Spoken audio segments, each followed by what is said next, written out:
Liu Pan founded the online platform Feminist Voices in 2009, and it became the largest new media platform on women's issues.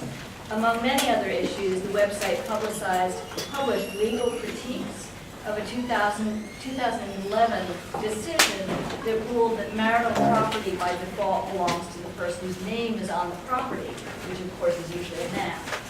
That's just one of the many, many subjects that they covered.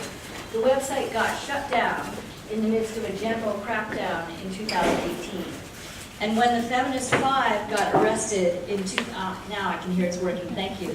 When the Feminist Five got arrested in 2015, it was just a stroke of good luck for Liu Pan that she was in the United States as a delegate for the UN Commission on the Status of Women. So if it was not for that, it would probably be the Feminist Six. So Liu Pan, we're very, very glad that you're here with us tonight and that you were not caught up in that catastrophe. So Liu Pan is currently doing graduate work at SUNY Albany. And finally, I want to thank so much Jiaorong, who's going to help with translation tonight. And Jiaorong is, you say, an assistant professor, brand new professor at Hunter College in social work. And so Jiaorong, thank you so much for helping. Really appreciate it. So let's start out. I thought we'd start with a little bit of history, if that's okay, just because a lot of people here probably don't know exactly what happened with has happened with the feminist movement in China. So maybe Liu Pan, we'll start with you. My question is, okay, so Chairman Mao's revolution was supposed to bring equality to women in China. And there certainly, of course, was huge progress immediately. No more foot binding, women were brought into the workplace, all those kinds of things. But then what happened? What went wrong?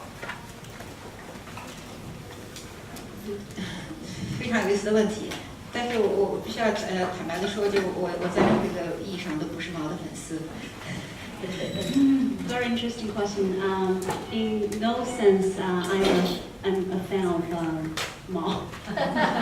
我完全同意，我必须要去了解历史。我想当我们谈论历史的时候，有一个问题非常重要，就是当毛个人和他的统治的问题，至少在中国大陆的舆论还不被允许被自由的讨论的时候，一小部分女权主义者在讨论毛对性别平等的贡献，我觉得在这个制度上和道理上可能是有一些问题的。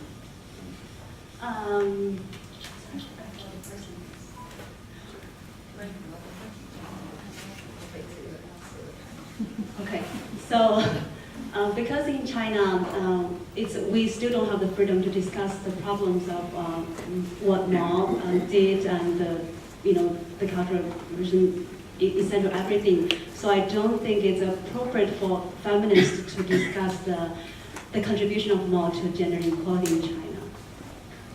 对，我指的是另外还有就是。就这个毛的这个成就是是毛和这个我们政府的成就是文字上的还是这个实际上的，以及它是有多少人所受贿的，以及它是以多大的代价和什么人付出的代价来获取的。我觉得这都是我们在谈论这个过去那个半边天时代的妇女能顶半边天的时代的时候，必须要去首先去考虑的。sorry。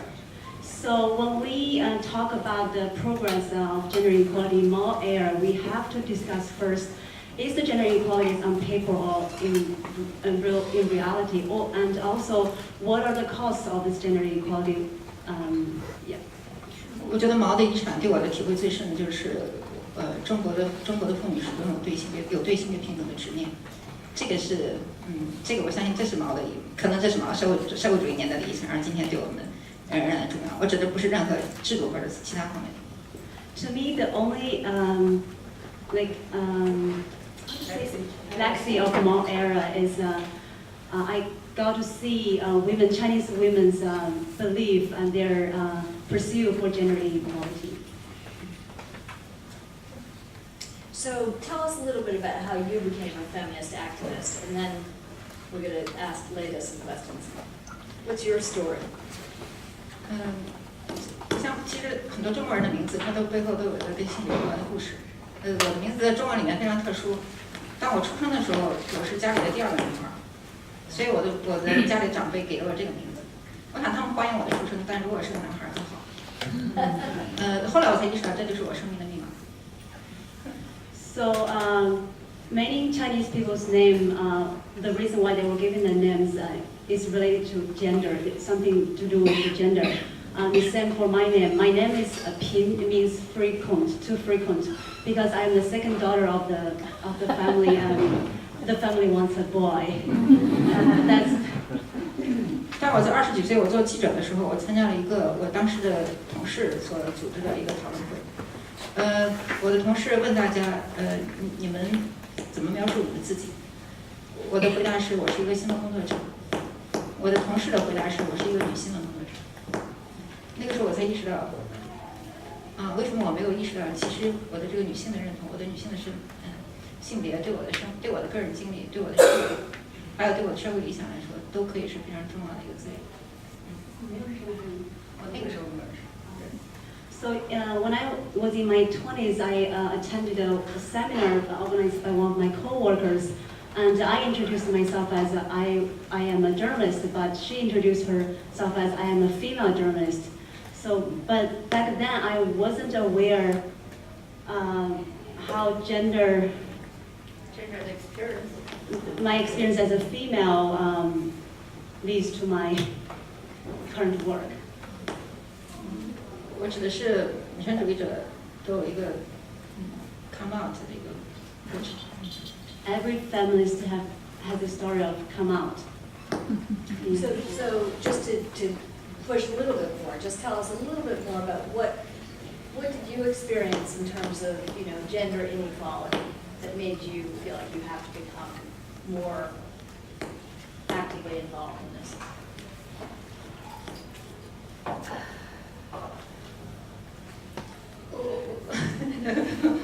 Maybe it was everything. You saw the whole society. 对， Yeah. 直到现在还是 Yeah. 我觉得直到现在我还在，直到现在我还在跟我内心是我做女人的那一面在斗争。So, it's not only some personal experience of being a female that lead me to be a feminist. It's like the institutional systematic oppression on women that lead me to be a feminist. I still experience all that oppressions today. So Leta, tell us a little bit about how the feminist movement began. You've written about it. So how did it begin and develop steam? And tell us a little bit about the history and origin of the feminist movement. Okay. First of all, I want to say that I really owe thank you so much to the China Institute and Dinda for inviting us to be here. It's really fantastic, and I feel like gender and women's rights have been just way overlooked in the China field in general, and so I'm really excited to be able to write a book about this, and that Liu Pin in particular I'm very grateful to. I've done so many interviews with her over the years before I did the book. And so we go back quite a few years, and so she really is the insider and could probably give a better description of what really is happening with the feminist movement. From my perspective, I came out with this book in 2014 about the resurgence of gender inequality, particularly with China's breakneck economic reforms. And I actually did write a little bit about feminist activists in that book. And one of the women who ended up becoming, who was detained and became known as one of the feminist five, I interviewed her for my first book, so I already knew her. And at the time, this was not at 2013 is when I met her, and Liu Pin, I think I also met in early, maybe 2012 or 2013. So I was aware of the activism of these feminists, and I thought, they're really imaginative and energetic, but they're also rather isolated actions. So they took part in all sorts of things like 2012. there was the 受伤新娘, the bloody brides, parade of 3 young women wearing white wedding gowns, walking around Tiananmen with their gowns splattered with fake red blood.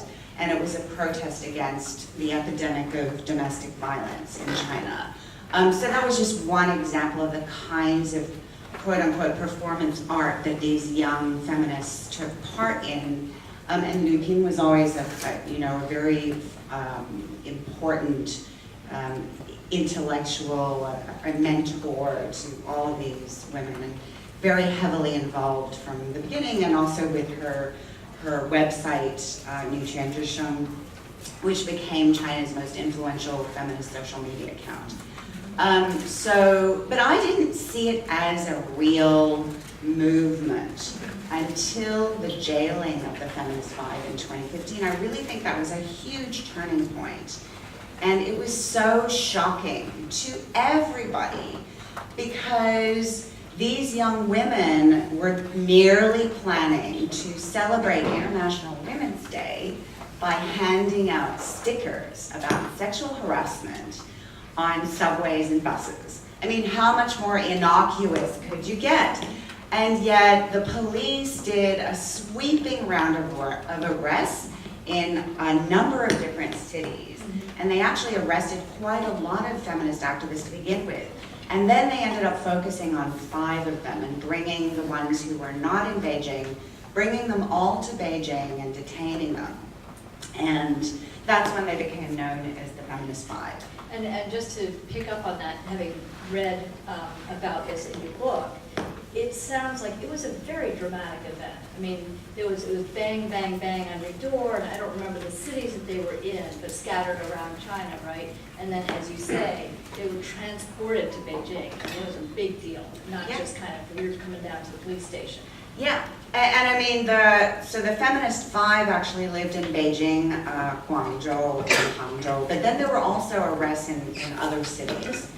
What interests me is that, picking up on what you were just saying, it seems like until that moment, and you can probably speak to this, it was really, the activists were focusing on quite specific issues. It wasn't a political thing per se, and perhaps it was calculated carefully to not be political. So actually one of my favorite protests that I read about in the book was in Wuhan, and I don't remember who it was, but with the giant underpants. Yeah. And basically, it was you tell the story. You tell who it was. Or I don't know if Liu Ping wants to. But another one of the acts of performance art, and they deliberately use the term performance art so as to avoid making it politically sensitive. That we're not, this isn't a protest, it's a kind of theater. We're artists. And so the one that you're referring to, I think, in Wuhan was a performance art about the requirement that women applying for civil service jobs were all required to take these very invasive gynecological exams. And of course, men were exempt. And so a group of young women just stood outside this government office wearing these giant underpants with a big X over the word exam in Chinese, and they did a little dance, and that was their performance art. Which then later, everybody who took part in that ended up being interrogated by the authorities subsequently. Around the time of the jailing of the Feminist Five. So as this started spreading across, or sort of growing as a movement, was the universities became more active, right? And I wanted to ask, there were some things that happened at Beijing University, was that before or after the arrest of the Feminist Five?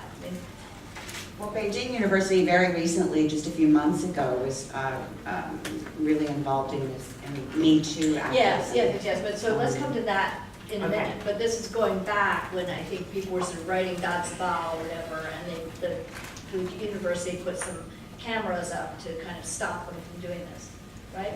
So was that? I'm curious as to how this started spreading across universities. Maybe because you then 要讲一个非常长的一个故事嘛。我想这个当然这个非常重要的，非常重要的非常重要的经验哈。这个经验就是在我想从2001年的夏天的时候，那时候我开始跟一些我的朋友，我们在北京建了一个非常小的一个活动中心。它实际上是一个很小的一个30几平米的空间，然后它有个厨房。Long story short, I'd like to go back to 2011 when the summer of 2011 when we rented a small space in Beijing and we founded a center for women's issues. Oh, it has a kitchen. 这很重要。对，因为在那里我们每个星期都要组织几次的活动，所以吸引它以一个非常开放的方式来吸引所有在对女权思想感兴趣的人，尤其是年轻人来到这个地方。同时因为有一个厨房，所以我们就走出来一起去做饭和吃饭。所以因此我指的是我们不仅仅在一起讨论正式的问题，我们也建立一个人际的这个关系。所以这就是一个中国的青年女权运动的最初的起源之一，跟厨房有关系。So it's a pretty open space. We organize the events several events every week, and it attracted people, mostly girls, women, and they are interested in gender issues, and most of them are very young. We eat together. We discuss, serious issues together. So that's where the source of this movement, where this all began. And the eating and the relationships were very important. Yeah, the eating. Yes.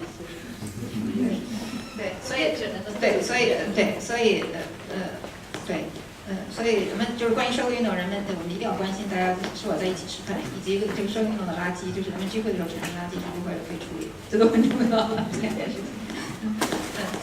When discuss a social movement, a very important thing to discuss is where do people eat and how do they deal with the garbages. 所以刚才黄礼达提到那个说唱的新娘，那就是在这个活动中心建立半年以后，从这个活动中心出发的组织和出发的一个活动。The three women participated in the Bloody Bribe performance. They all came from this center. 在开始的时候，他们是一群非常少的一部分人，非常少的一些人，大部分都是年轻人或者大学生或者是刚刚毕业的年轻人。但是渴望女权主义，并且希望能够用自己的行动来为这个社会来促进这个社会的改变。In the beginning, most of them were young women who was hunger for feminists, and they wanted to make a difference in the society. 当然，在这个集权的社会，真正有勇气站出来的是非常少的。但是另外一方面，就是在这样的社会里面，极少数人能够促成可能有特别大的变化。In our authoritarian society, people who would willing to stand out and to have the courage and bravery to do things are few, but even few people, they can make a huge difference.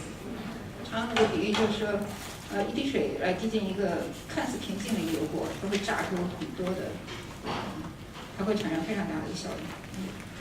而在通过这样的一个效应，更多的人就会加入，所以这个运动也可以回来。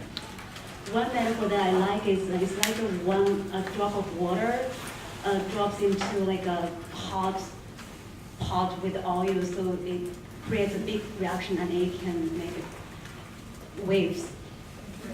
不过我还想说的就是，我们对运动的理解其实也是在不断的发展。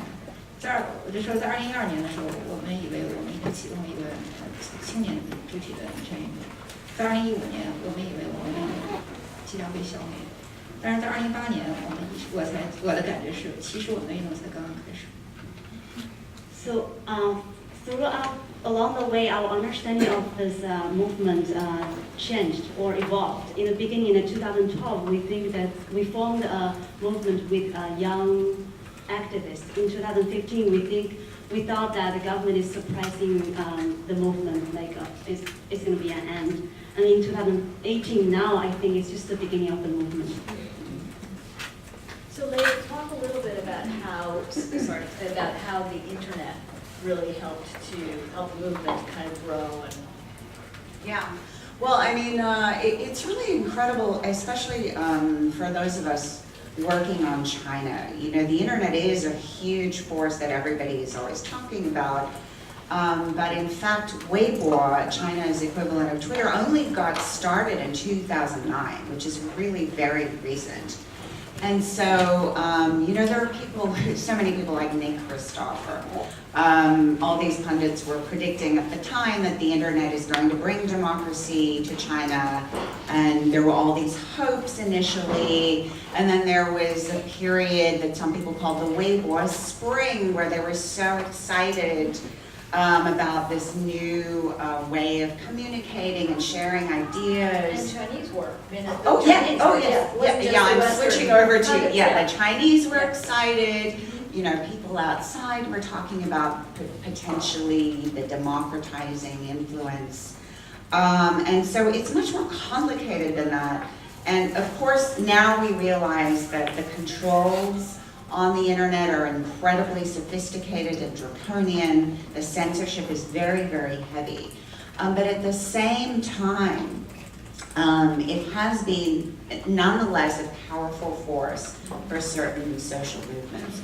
And it seems to me that it was really critical, that the internet was a critical part of the development of the feminist movement, in spite of all of the crackdowns and the heavy censorship and surveillance, that it still would have been difficult, in my view, for the movement to spread so far and become so popular were it not for the internet. And certainly Lu Pin's group, Feminist Voices, was incredibly influential in raising the awareness of ordinary women across China about women's rights, and just shedding light on just how sexist and misogynistic Chinese society is. And it gave these women a place to reach out to other like-minded women who lived in other cities, or maybe not in cities, maybe in the countryside. And so that particular website or social media account was not that heavily interfered with until quite recently. So there was this space for several years, and within that limited but still existing space, these ideas about feminism just really blossomed. And now we're at the point where, I mean, it's so fascinating to hear Lu Pin say she thinks that the movement is really just starting now. I mean, I think it started earlier, but the fact is that the explosion of Me Too in China over the last few months, I mean, it's reached a point where I think it's just unstoppable. It's unstoppable because the government cannot simply jail a handful or maybe dozens or even more than 100 feminist activists. It's not going to stop young women from deciding to take up, believe in women's rights and maybe increasingly identify themselves as feminists. So it's just an extraordinary movement. Yeah. So I have a question. Let's come back to that in a second. Come back to today's Me Too movement in a second, because that's the big topic that we want to talk about. But first, back to 2015, and you talked about, that was when you realized the government suppressing what's happening. So the question I have for both of you really is, why were the Feminist Five arrested? Why does the Communist Party view this as such a threat? Why are some women standing around wearing giant underpants or walking down the road wearing a bloody, wedding dress, and trying to fight against domestic violence, say, or gynecological exams, these specific issues? Why is that such a threat? And I know you've written about that, so you have a lot to say about that, but I'm sure you do as well, Yupin. So what's the story? I don't really get it. 黄丽达在他的书里关于这方面有很多的分析哈。我相信我同意一点，就是有两点。第一就是中国的这个女权主义者，这个就不是直接的政治反对者，没没有明确的政治反对的立场。第二就是中国女权主义者，他们的影响其实我们的影响其实并没有那么大。政府一直都在高估我们，所以政府对我们的镇压实际上是一个预警性的镇压。但是我指的是这个但是政府非常这个预警是基于政府非常准确的看到了我们的潜力。Leta made a fantastic analysis in her book. There's seats over here. Please come on in. Why- Have a seat. Why the government suppresses the feminist movement. I would like to make clear that in the very beginning, the Chinese movement in China never was like anti-government. It's not that political. Oh, yeah. I think the government overestimated the influence and the power of the movement. But I also think the government is very right. It's preventing, because it sees its potential. So it's like trying to They're suppress right it to very early suppress on. it. Yeah. Okay, so Leta, what do you, I mean, I just, keep going, because I still don't quite get it. Like, Okay. How did it become? The way, movement that government the way I see it is, I absolutely agree with you, Keen, that these young feminists, the last thing on their mind is, the downfall of the Communist Party. That's not what they're talking about. It's really just, highlighting problems that they face in their everyday lives. Why is it so hard to get into university? Why is it that, as a young woman, I have to score so much higher than my male, classmate over there who can get in with a far lower score? Why do I have to do a gynecological exam to apply for a civil service job? Why do I have to get sexually harassed every time I take the subway and there's absolutely nothing I can do with it about it? Or, my professor is hitting on me and there's, I don't want to have to put up with this anymore. Why am I being questioned when I'm applying for a job? When are you getting married? Have you had your first baby yet? Or when are you having your second baby? And then, or, why am I told that just because I'm a woman, I'm not allowed to apply at all for a job and I'm completely ruled out? So these are... Okay, so in theory, the Communist Party should be agreeing with you. Absolutely. Going back to Yes, how, yes, back to Germany, exactly. how women hold up half the sky. Yeah, So so- why is there all good? Right. Well, that's exactly the point. There shouldn't be a contradiction because the Chinese government, the Communist Party, from the time of the Communist Revolution and the founding of the People's Republic, the Constitution states that women are equal to men. And Mao, for everything horrendous that he did come up, he did propagate this very famous saying that women hold up half the sky, which is practically his most famous saying. And at the time, the rhetoric and the propaganda very much held up gender equality as a foundational principle for the new communist nation. And the Communist Party just made it a goal of bringing all these women out of the home and into the workforce. And of course that increased women's burden in many ways. But at the same time, economically, women and men were, somewhat near parity, which is pretty unprecedented globally. But really it was with the onset of market reforms that, and I write about this a lot in my first book, Leftover Women, that with the onset of market reforms, the gender gap just increased dramatically in so many ways. And that coincided with the dismantling of the planned economy. So you see, for example, a really yawning gender wealth gap, very precipitously declining female labor force participation rates, and a lot of, in the last 15 years in particular, very heavy increase in propaganda that is aggressively pushing very traditional gender norms, pushing young women, particularly who've gone to college, pushing them to get married, insulting the women who are still single, pushing them into marriage and pushing them into having babies. And that propaganda has really stepped up recently. And so it's very, I would say very recently, within the last decade, that the new goals of the Communist Party today are in conflict, in complete conflict with the goals of feminism, because feminism advocates freedom and free choice for women, that women should be able to choose what they want to do with their lives, and that they should be able to say no to marriage, they should be able to say no to children, which more and more young women are doing today.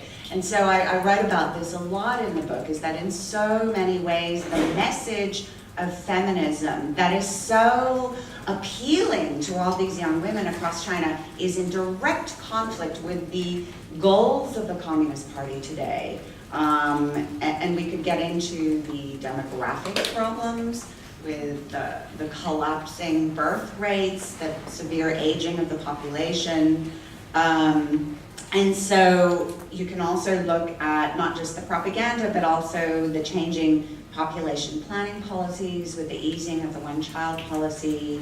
And now there's talk not only, I mean, there's officially a two-child policy, but now there's talk that, well, maybe we'll just completely do away with birth restrictions.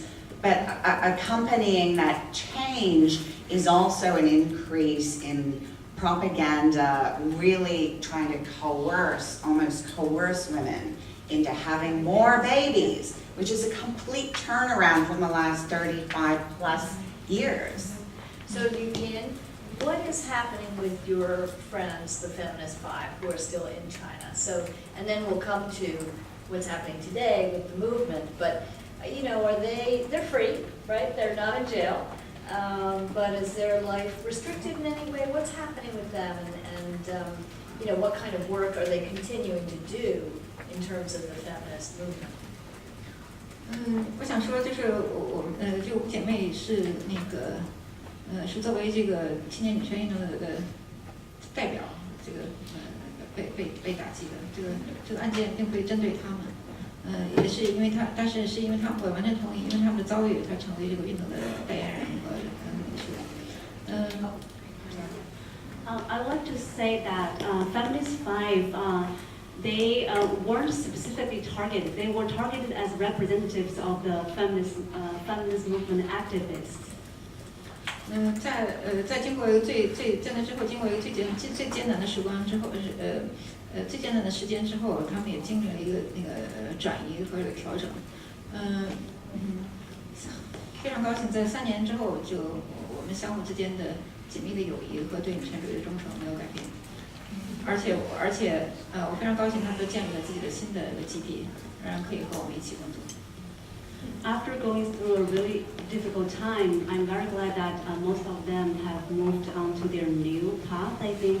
But I'm very glad that the sisterhood, our solidarity and the support, we still have that. Is the word feminism now taboo on the internet in China or not? 这是非常有意思的问题，在当然没有一个明确的界面，就是不能够使用这个词。但是如果你通过看对中国互联网的一些监测，你可以发现，在今年的3月中旬，从今年的3月中旬开始，我曾经监测过，在女权之声被删除大概10天之后，中国互联网上对女权主义这个词的曝光率急剧下降，人们非常自觉的不再使用这个词。I wouldn't say there's like official government orders that you cannot use the feminist word anymore, but I noticed that since the government shut down Women's Voice, the account, I noticed there's a significant decrease in the visibility of this word in social media. Is that word in itself viewed as being, you know, a so-called 敏感? You know, it's like, is it dangerous to use that word if you use it in your, you know, WeChat or Weibo or whatever?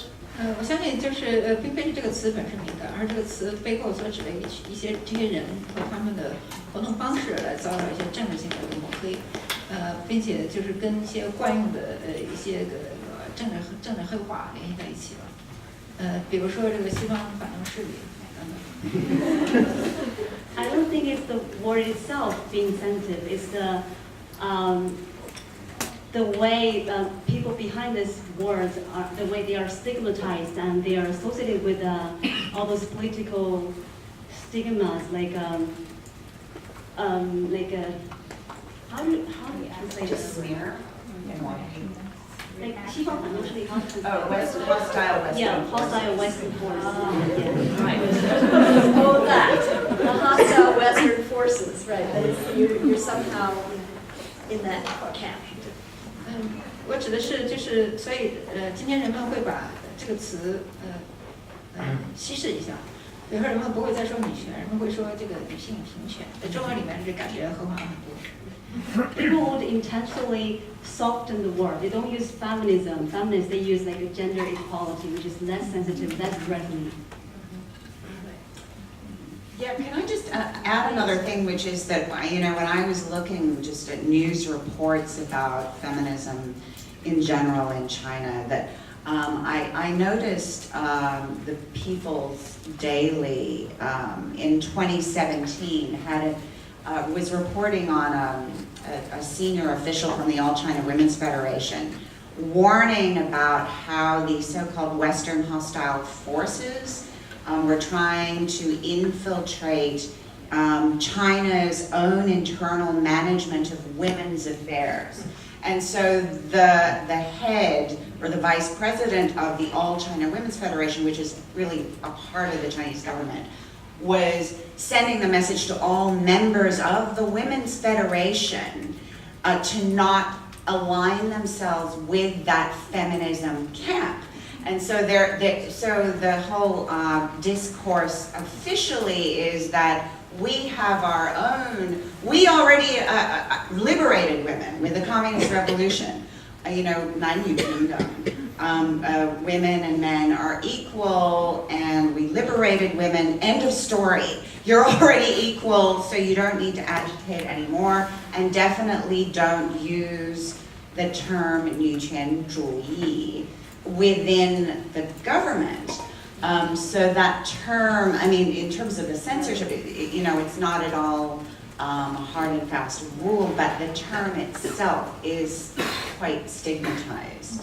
但我想说的是，就是不管这个词怎么被简介，就是中国的妇女、中国的女性在互联网上所迫切要表达的对性别不平等愤怒，从来都没有减少。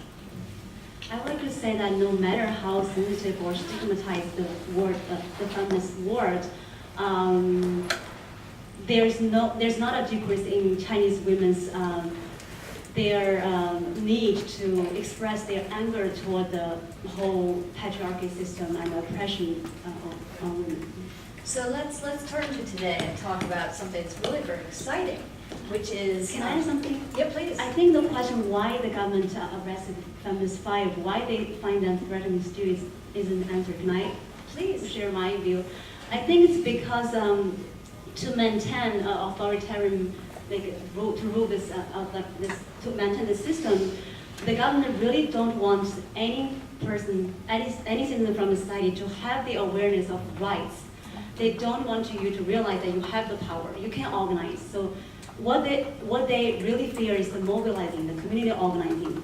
They see the potential of feminists, these women, their potential to organize. They want to suppress it very early on. They don't want any other people to know that they can do this. They want to send a message: it's forbidden. You're going to be punished really seriously.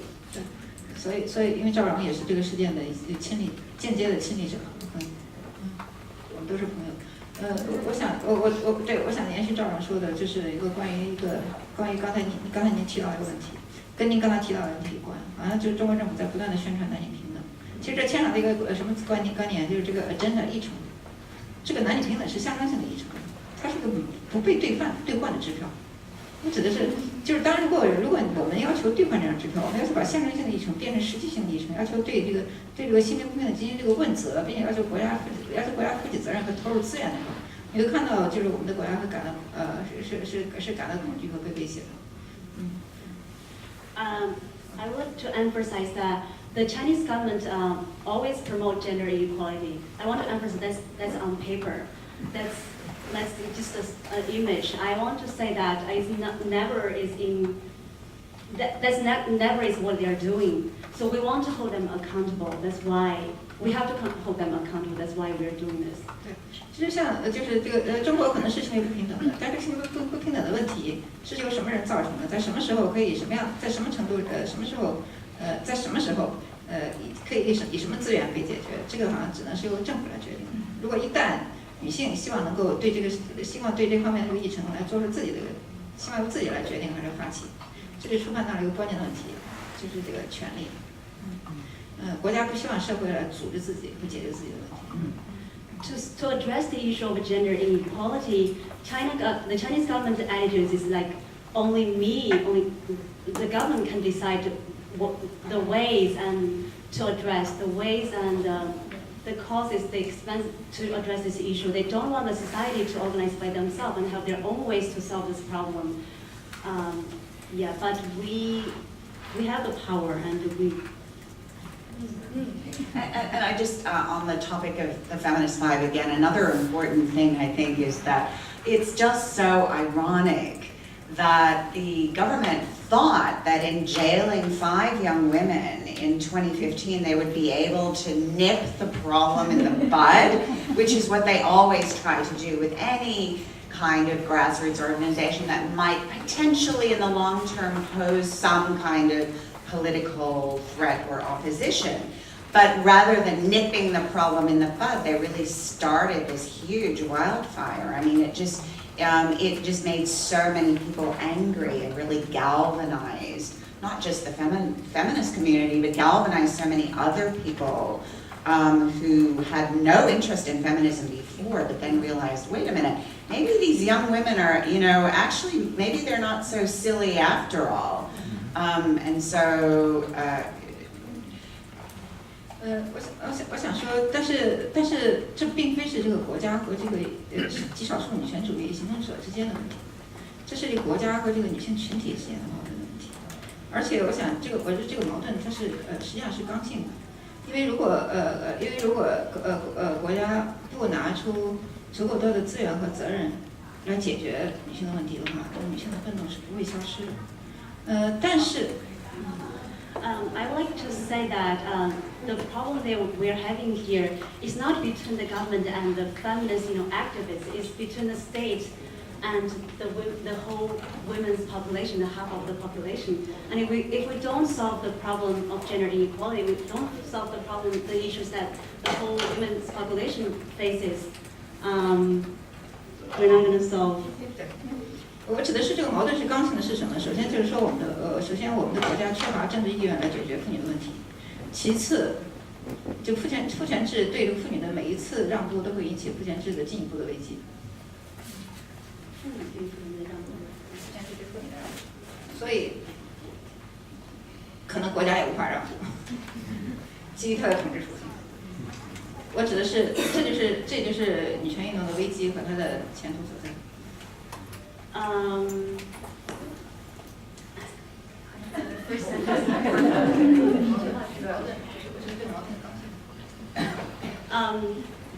Being things, it's by nature,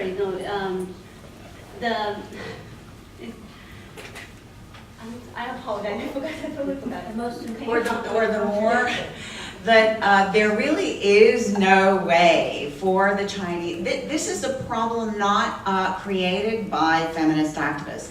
This is a fundamentally rigid problem inherent in the authoritarian system and in the rule of the Communist Party because they're controlling women's lives. So is the Chinese government going to relax and give women more freedoms? Liu Qin believes that that is just not necessarily possible or not possible at all, and so maybe we are not going to be able to see any relaxation of controls on women at all. Wasn't she saying also something, and I don't quite understand this, but it was like the idea that they can't give in anything because if they do, the whole system is founded on that patriarch. And I was going to ask you, Leta, about things. You write about this being a patriarchal society, and I still don't. I'm not sure I completely understand to what extent the government feels it needs to maintain, you know, a patriarchy? Why do you feel that they can't rob or whatever, because the whole system will they feel the system will collapse? Yeah. And then we've got to talk Sure. about what's going on today. Okay, well, I mean, I write quite a bit about this, and I have to say, these are my own views. I am not, you know, this is my own analysis of what is happening, but I believe that, you know, there's so many people in the China watching field who have been pondering and coming up with all elaborate analyses about why it is that the Communist Party has survived for so long when communism has collapsed in the Soviet Union, across Eastern Europe. So many people predicted with the Tiananmen massacre in '89 that communism would also collapse in China, but it didn't at all. So I argue that particularly today, particularly in the post-'89 era, that actually patriarchy and misogyny and sexism, the subjugation of women, are absolutely central to authoritarian control in China. And it's very complicated.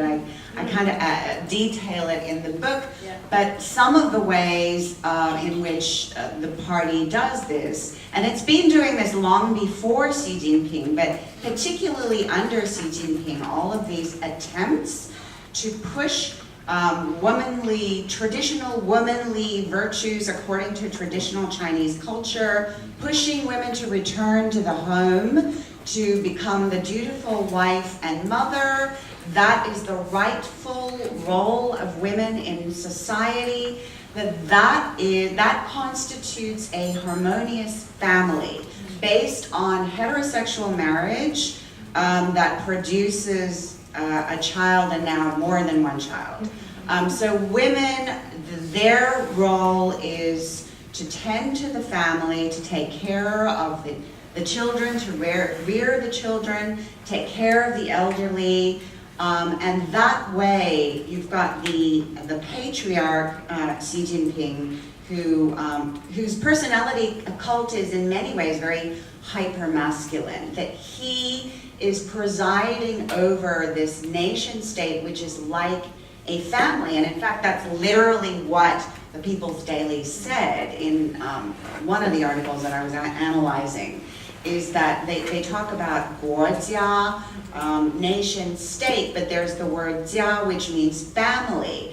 And so they talked about, well, there's the big family, which is the nation state, and then there's the 小家, which is the little family. And so communist propaganda today has so many parallels with traditional Confucian didactic texts about how the accretion of harmonious families lead to a stable political state. And that is essential in the view of the Communist Party today. That is essential to maintaining political stability. If you have women running around not having children, or saying, I'm not going to get married, I'm going to do whatever I want, Wearing big underpants. that's just, in the view of the party, chaos. And so there's so much written about how, you know, a lot of men, these men who can't have wives, that they're a huge threat to social stability. But I see it as no, well, yes, of course, they also threaten social stability to some extent, but I think the real problem in the eyes of the Communist Party is women rebelling against the expectation that they perform these traditional roles of wife and mother. Can I add something, please, add to this?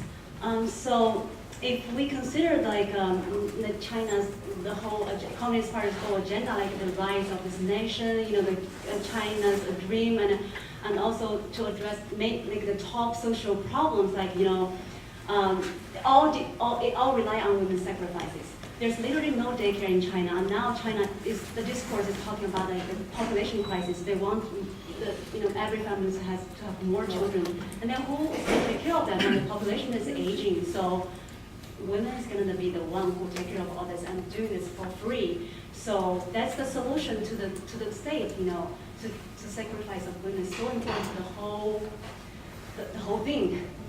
Tell us, New Pin, tell us a little bit about why you said this movement just just begun. So in the last several months even, right, there have been lots of, examples of women speaking out. So tell us a little bit about that. What do you see happening? 在2012年的时候，当老师我们以为我们启动一个运动的时候，其实那个时候真正有行动力的女权主义者是非常非常少的，所以大家都是相互认识。Back in 2012, the circle of the feminist activists was really small. We literally know each other, one another, everyone. 对，在2015年的时候，当五个人被抓的时候，就对整个这个运动就都可以构成一个严重的打击。而在今天这个运动，是如此的广泛。其实我说2018年的中国的女权运动不再有核心的领导群体，没有人是这个运动的领导的力量，因为这个运动已经是非常非常的广泛。In 2005, when the government suppressed the Feminist Five, it's like a huge setback, like a frustration of this movement. But in 2018, now the movement is so broad and broadly organized. Literally, there's not a center of this movement anymore. No central leadership of this movement. 而且这个运动的大量的参与者是无名的年轻的女性。就是他们通过互联网来相互结识，但是却为这个运动付出了大量的无偿的志愿的劳动。这个运动的组织形态不再是由 NGO 和活动家来为中心。So many people volunteered, participated in the movement, and they're anonymous. We don't know them. They're everywhere, and it's not organized by the center of the movement anymore, like by us and not organized by NGOs. Yeah, by NGOs. Yeah. 我指的是这也是相应的，就是在这2018年，整个这个运动的范围扩大了，运动的影响力扩大了，这个运动的安全性就大大提高了，这是因为没有核心领导人所造成的。另外它也带来了一个巨大的变化，就是它形成了自己的社会影响力，在大众媒体不报道运动的时候，这个运动的影响力仍然可以传播得非常广，因为人们是靠互联网的相互传播。In 2018, when the movement is so broadly organized, there's no central leaders of the movement. Actually, the danger of participating in the movement is decreased because you don't know who they are, and also the influence got like triple, double, like because Because there are so many people involved, and there's no identifiable leader to be targeted.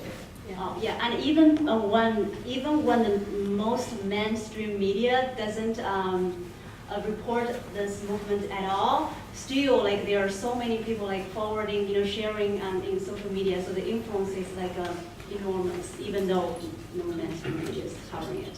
所以在您问之前，我就想提出一个关于这个运动的一个所带来的另一个前所未有的现象，就是关于中国的这个言论审查。我觉得全世界都在惊叹中国政府这个言论审查的前所未有的这个能力和这个技术的精细和深入的程度。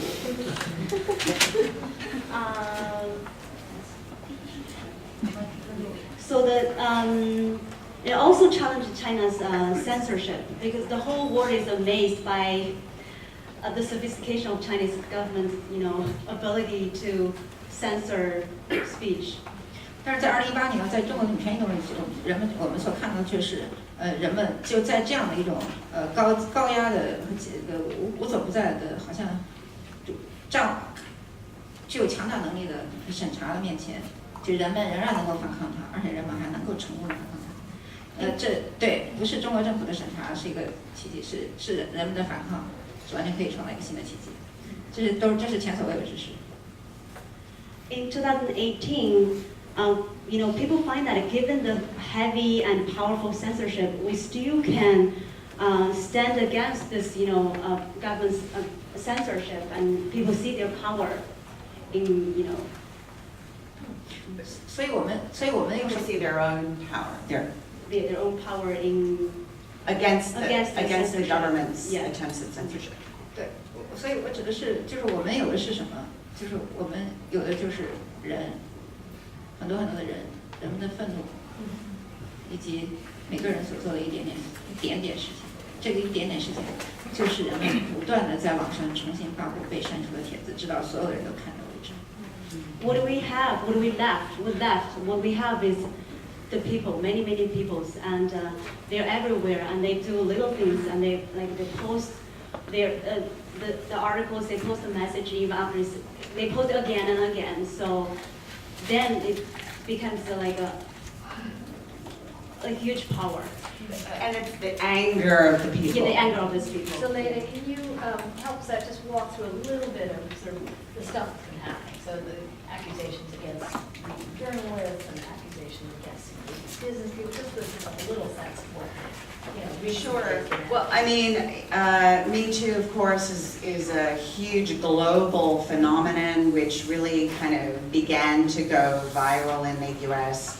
I mean, the idea of Me Too was originally founded by an African-American civil rights activist years ago, but then it went viral because of the reporting of the New York Times and New Yorker on Harvey Weinstein in Hollywood. And that's what created the viral sensation, because there were these famous Hollywood actresses, so many household names, who came out and said, I was sexually abused. And so, right. So, but the thing is, because of the global phenomenon, it was so huge that women inside China were able to seize on that global momentum with the hashtag, borrowing elements of the hashtag, but it wasn't that it was organized from the outside. It was just that the timing was right, and then specifically, one of the turning points was that there was a woman who posted her own very detailed story, and she actually went to university in Beijing, but then she was living in the U.S. And she came out with a very detailed story about being sexually assaulted by her former advisor at university in Beijing. She had all these witnesses backing her up, and her story went viral inside China. And then, and there were a number of other women as well who at the same time came out with their stories, and they just reached a critical mass. And so early this year, there was a huge wave of Me Too-like petitions taking off at dozens of university campuses in China.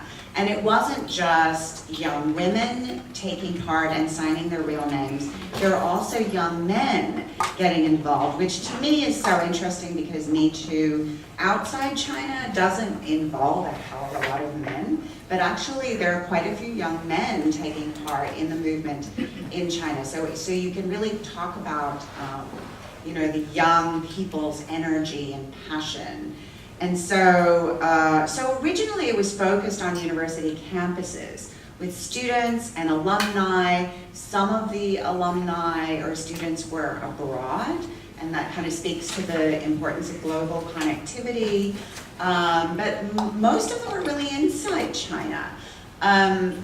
There was an incredibly notable case at Peking University where one student named Yue Xin was a Me Too activist, and then in the middle of the night, a Communist Party advisor broke into her dorm room with her mother in tow and forced her to delete all of the information on her computer and her phone related to her Me Too activism, and then threatened her, saying that you better stop this or you're going to be charged with subversion. But then this young woman, Yue Xin, she's so courageous. She wrote a very detailed account of what happened to her, and now she's gone on to labor rights activism now that she's graduated. But Me Too is now spread beyond university campuses to the NGO sector, where there are prominent men in the NGO sector who've been accused by their volunteers, young women who previously, were silent. There's also been a very prominent Buddhist abbot who had to resign after several nuns came out and said that he had sexually harassed or assaulted them. And it's also spreading to factories as well, but not as much because, it's much more difficult for factory women. They're taking a huge risk in a way that university, and I still think universities are going to continue to play a very important role. And that also has a lot of historical parallels, because if you look at China's revolutionary history, so many of these powerful movements began at university campuses, and there's the students today often speak about the spirit of May 4th, which was an important movement, May 4th in 1919. Oh, really? So they're invoking May 4th? Oh, yes. Okay. And this is coming up to the 100th anniversary of May 4th. Exactly. So look, we have to open this up to questions from the audience, and then we'll come back at the very end for a few final thoughts from you guys. But is that okay? That's okay. So questions, this gentleman right here. So, can you please introduce yourself first, and then go ahead and ask your question. Go ahead. Yep. Sure. My name's Tong Tian from Columbia Sociology Department. So I have a question for Dr. Fincher. Yeah. Fincher, yes, sorry. I heard a lot about women is half sky, this slogan, but I'm really thinking that we should be more critical and more deconstructive of this slogan, because I think this slogan is really created by a misogynist leader and who is force women to participate in the workplaces non-voluntarily. And the purpose of this slogan is to maintain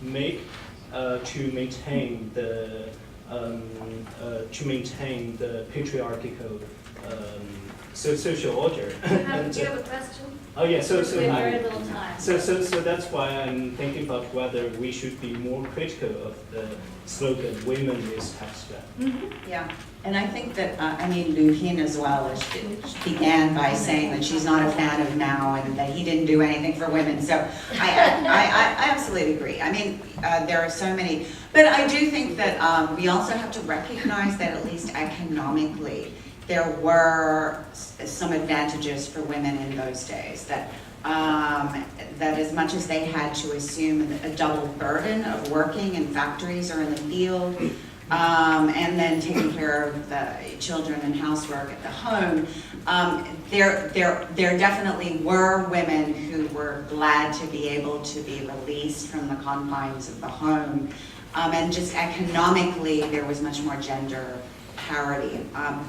But yes, I completely agree. That was the women have always been tools of the government, tools to be used in a certain way in the early communist era, and now in a completely different way. Questions? Elizabeth, can you grab that, hand the microphone back? Thank you. And introduce yourself, please.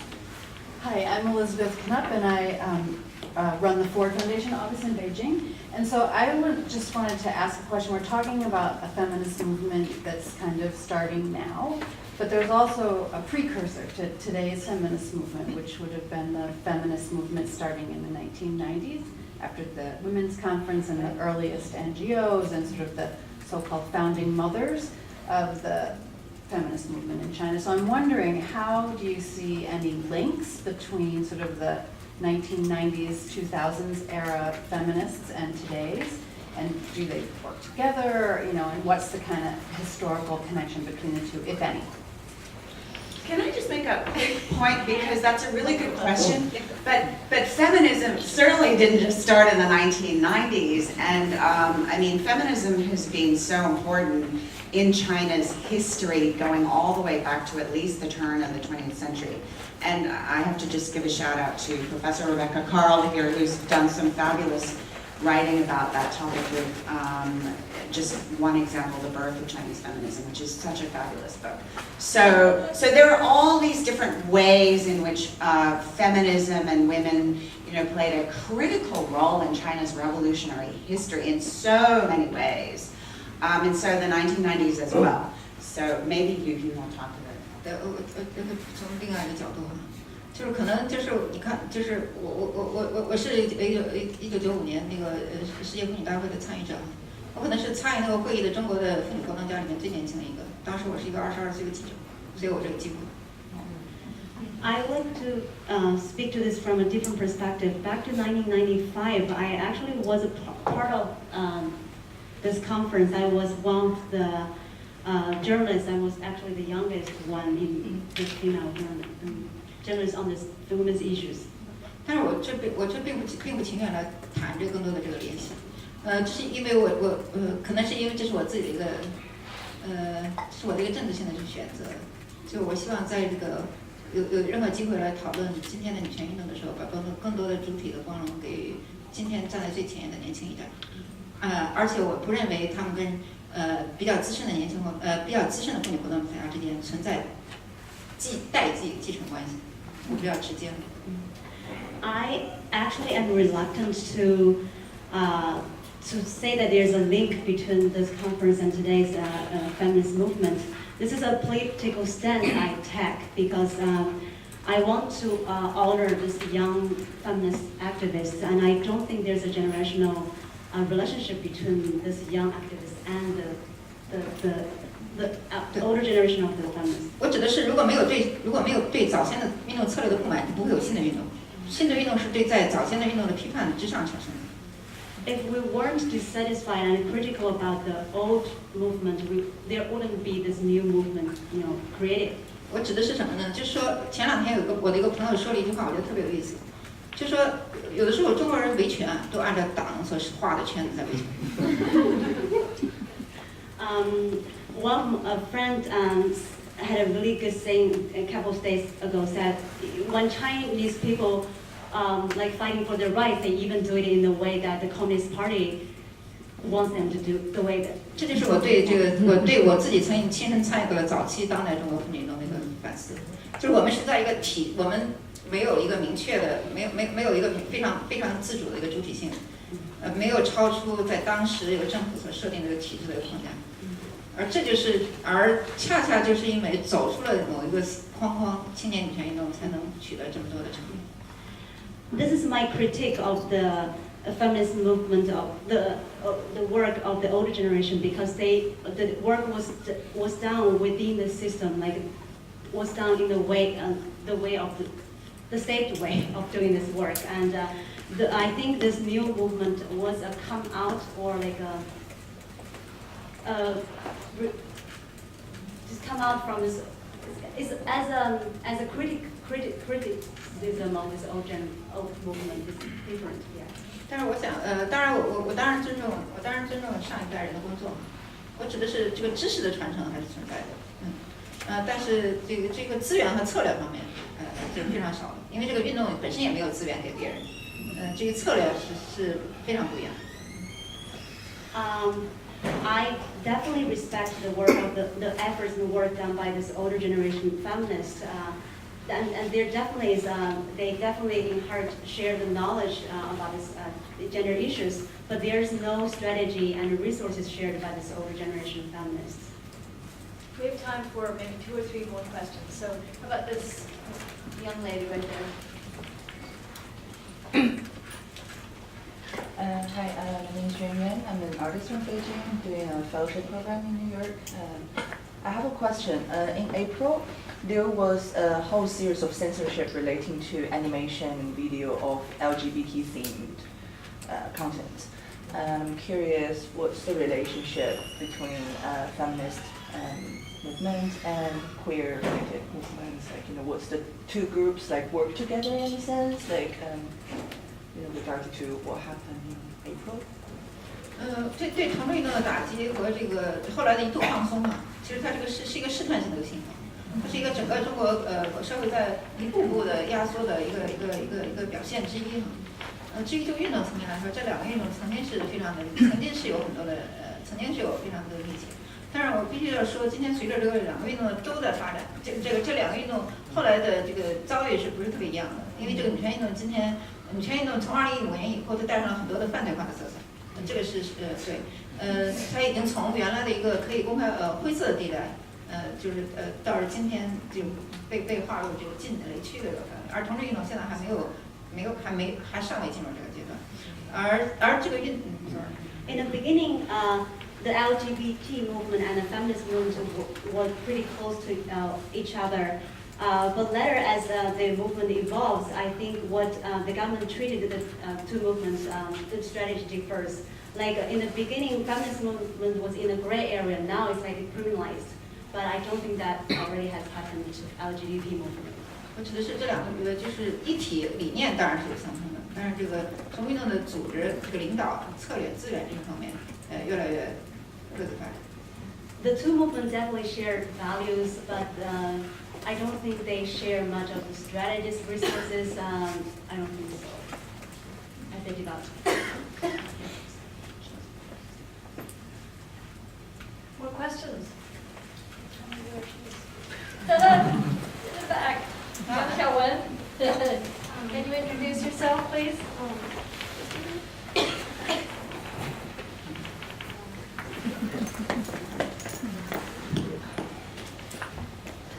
Hi, my name is Liang Xiaowen Liang, and I'm a Chinese feminist activist. I don't have a question, but I'm more like an appeal to everybody present. Is that okay? So As long as it's not too long. okay, I'll make it short. Yeah. So I've been here for 2 years, and I noticed a lot of Chinese speaking, a lot of overseas students here are actually they learned here about feminist ideas, and then gradually, because of the Chinese feminist movement back in China, a lot of them start to pay attention to the Chinese movement in China, and especially when the Me Too movement, inspired by the U.S. Me Too movement, a lot of Chinese students and activists are the Me Too movement in China is like developing greatly. So and then it sort of not backfired, but it actually influenced the Chinese-speaking community in the U.S. about anti-sexual harassment. As we all know that Richard Liu, the founder of a billionaire in China, he recently raped a Chinese student in Minnesota University, and there are a lot of more cases involving Chinese students overseas that they suffered from sexual harassment from their professors, from their classmates, and from intimate relationships. So, but there are already a lot of resources in the U.S., but we find that these students are still in a quite vulnerable position. They cannot, for a lot of reasons, they are not speaking up. So a group of friends, we are trying to do something here to raise awareness and about feminist ideas, and to try to do some advocacy work between the overseas Chinese-speaking community and students. And we hope that students here, and especially Chinese-speaking students, can join our advocacy work, because actually. How can we learn more about it? Is there a website that? Oh no, it's just we're just starting out, okay. And we also want to say that a lot of as a student here, I actually feel the party is reaching out to us in the U.S. I don't know if you guys feel that, but a lot of associations like CSSA, Chinese Student and Scholars Association, they're actually trying to sort of penetrate the party ideas inside the Chinese-speaking community here in the U.S. And I personally feel like it's quite dangerous, and I feel like it's also a very critical moment that we unite together and we speak up as an overseas Chinese student in the U.S. for feminist movement. That's all I want to say. Thank you. Thank you. Any questions? Cindy, you want to ask maybe pass the microphone there. Introduce yourself, please. Hi, my name is Cindy Gao. I work at Mount Sinai. My question is, so for example, after my mom gave birth to me, she was required to get birth control. And I'm just curious how far you think the government is going to go now that there's a reversal in policy, and now abortion is going to be illegal. Are people going to be forced to have children, and is birth control condoms going to be unavailable for people and what recourses are there for sort of the average women out there who might not have as much, information and knowledge? Yeah, I mean, that's an incredibly important question, and I personally am very concerned that because the efforts, the Chinese government ever since it very, grandstanded and boldly announced that, birth rates are soaring after we eased the one-child policy. But actually, the birth rates that were released for last year, they actually fell. And so this is a dire problem in the eyes of the Chinese government. And so I'm very concerned that maybe we will see more systematic restrictions on abortion, because there's this gigantic population planning apparatus that for more than 35 years was deployed to invade every woman's personal life, in her bodily routines, her reproductive life, when she has periods, when is she pregnant, and now that entire apparatus could very easily be deployed in the opposite direction. And there are some incipient signs, but I think it's too early to say right now, and I certainly don't want to say that that will happen, but we should be on guard against that. Another question, and then I want to give them the last word, but Barbara? Let's see,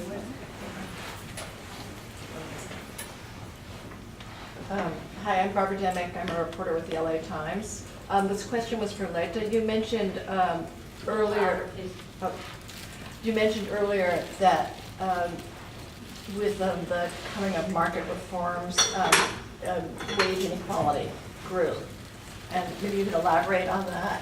And also, I wondered, what has changed in recent years if the government is encouraging all these women to, have families, have more children?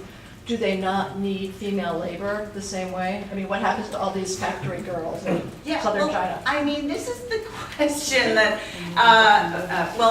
first of all, I don't think I'm going to talk too much about all the different ways in which gender inequality has really surged, because I wrote about that extensively in my first book. But there are so many ways in which, I specifically was focused on the gender wealth gap, particularly in property ownership. Which is really by far the most important source of wealth in China. But the gender income gap, if you look at a lot of official statistics, that has really increased substantially since the 1990s. And then there's a falling of female labor force participation, and there's a lot of rising gender discrimination in hiring. But with regard to the strategy that the party has for the future, it's completely opposite what one would think would be rational economic policy. At least if you look at Japan, they also have had a problem of severe gender inequality and underrepresentation of women in the workforce, and then, Here's what I found on the web for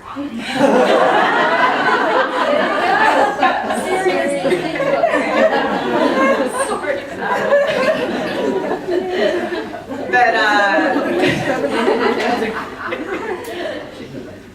Prime Minister Abe actually tried to implement this, what he called womenomics. And tried to get companies to appoint a certain number of women on their boards. And actually, female labor force participation has risen to some degree in Japan. And even South Korea did something more about it, at least to address the problem of discrimination against women in the workforce. But in China, they're not doing that. Maybe they're giving it a lip service every now and then. But what is so striking is the aggressive propaganda that is very aggressively pushing the idea that women have to go back to the home and be dutiful wives and mothers. And so it's as though, at least thus far, the government has made the decision that it's not important to China's economic growth to encourage more female involvement in the workforce, because there's nothing in terms of policies, or if you look at the state media reports, you don't even see the rhetoric. You don't see anything like a womenomics policy that it was announced in Japan, which has not been very successful, but at least the rhetoric sounded nice, but you don't even see that rhetoric in China. And I think this is a huge mistake. I mean, and also there's no evidence at all that young women are responding to the propaganda and policies that are being aggressively thrown at them. And so, I mean, you know, maybe the government is going to experiment with different ways to try to get women to have more babies. But that seems to be the primary concern of the government with regard to women, is how do we boost the birth rate? And they're not doing anything. There's so much that they could do to encourage more women to pursue advanced degrees and then to be hired and to advance in the workforce. But I don't see any evidence that that is happening. Can I borrow your microphone for a second? Okay. So with apologies to, I know there are lots more questions that people want to ask, and hopefully you'll have a chance to chat afterwards, but I want to pull it back and give both of you a chance to kind of have the last word. And I really want to ask you about the future. You know, you're talking about this what seems to be an unstoppable movement right now. So, and you talked about it being that the Communist Party sees it as some kind of a threat to its patriarchal system or whatever. So, you know, are you hopeful for the future that women will be able to, you know, push for a more equitable society? And where do you see it going ultimately in terms of the Communist Party and, you know, et cetera? What's the future? I want both of you to answer that, please.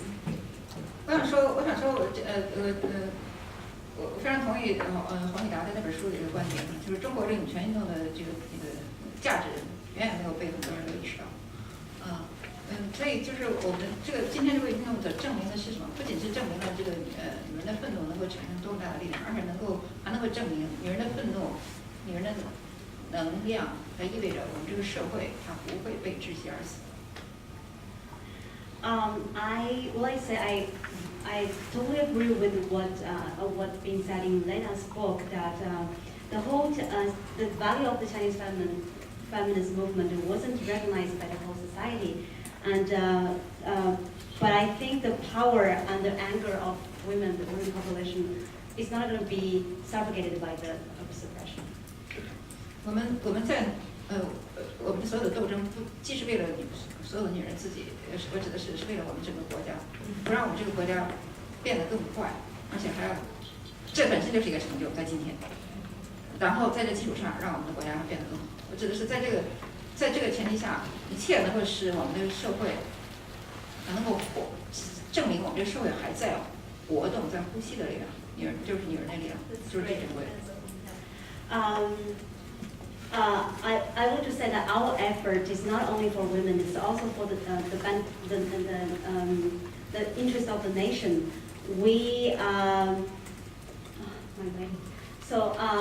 So the power of women is to prove that the society is still alive, still breathing, and we still have a future. This country still have a future.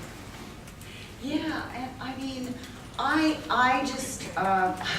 was just so passionately drawn to this topic, and I mean, it was such a roller coaster writing this book, because I went through waves of depression thinking, oh my God, this movement is going to be completely obliterated, but it's so important what these young women have been doing and what they're striving for. But now I have to say I really am very hopeful, based on what I see on the ground, based on what young people in China are doing. And so I'm extremely, obviously, very apprehensive about how the government will respond to try to crush this development.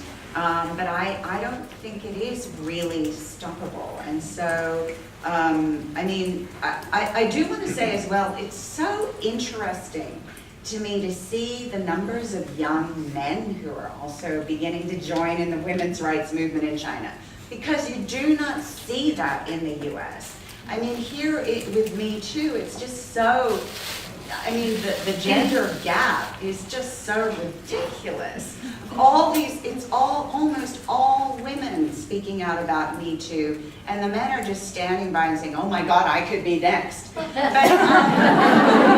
actually in China, there's a striking number of young men who are joining in, and to me, I've been wondering about that, and I think part of it, a big part of it, is because these young women, the feminist activists, have created a movement that is so incredibly vibrant and attractive. It is, I believe, the most transformative movement that we've seen in China since 1989. It's exciting, it's alive, people are breathing, they're doing something, they're changing Chinese society, and the government has to respond to them. And it has to respond in some ways that appear somewhat amelioratory, but not just punishing the leaders. And so that's where I have hope. But of course, it is the world's most powerful authoritarian regime. So, you know, you just can't predict what may happen. 我还想最后就同里面的这本书说两句话，可能就是我感觉就是很多有些我遇到的美国人，他们就是对中国的一个想象是非常的狭隘的啊，在没有言论自由的国家，竟然还有社会运动。恰恰就在这样的国家，我们才能看到社会运动有多重要和多厉害。I would like to, in the end, I would like to speak about Leta's book because in many Western people's mind, they're like, you know, from their understanding, you know, in a authoritarian society, in a society lacks, you know, freedom of speech. How come there's a social movement? But what I would like to say is, it is in this kind of society how important and powerful a social movement could be and is. 所以龚里拿的书是以一种非常切近的内在的洞察的一个视角来告诉英语世界的读者中国这个社会运动的一个真实的运作。这是第一点。I think Leta's book is really important and critical because it provides an insight and, you know, a window for the Western people to know what's actually happening in China. 第二点就是这本书所记录的故事，我和我们的朋友的故事，我指的是这是我们的生命的故事。我指的是什么呢？历史总在进步。但是推动社会历史进步的人们的名字却总在被遗忘，这样的事情在不断的发生。我希望这个事情不再发生在我们身上，因为如果总是这样的话，就没有人在付出。所以我觉得这本书是让我们的名字能够留下来的，就非常好的。I really appreciate Leta's book because it happens so often that people who sacrifice themselves to make a difference in society often got forgotten by the society. So this book is a documentation of the stories of us, the activists, and also the document of history. I really appreciate it. Well, I just wanted, I know time's up basically, but I want to thank you all because, you know, it's a great reminder of the spirit of sacrifice and the sense that, you know, Chinese society is still very much alive. And I think the most moving thing that you said, Liu Pian, I think, was when you talked about 人, 很多人. And that's what you're talking about people and individuals who are starting to speak out. So that's so inspiring. The whole conversation has been so inspiring. Thank you for your wonderful new book, and congratulations to all of you.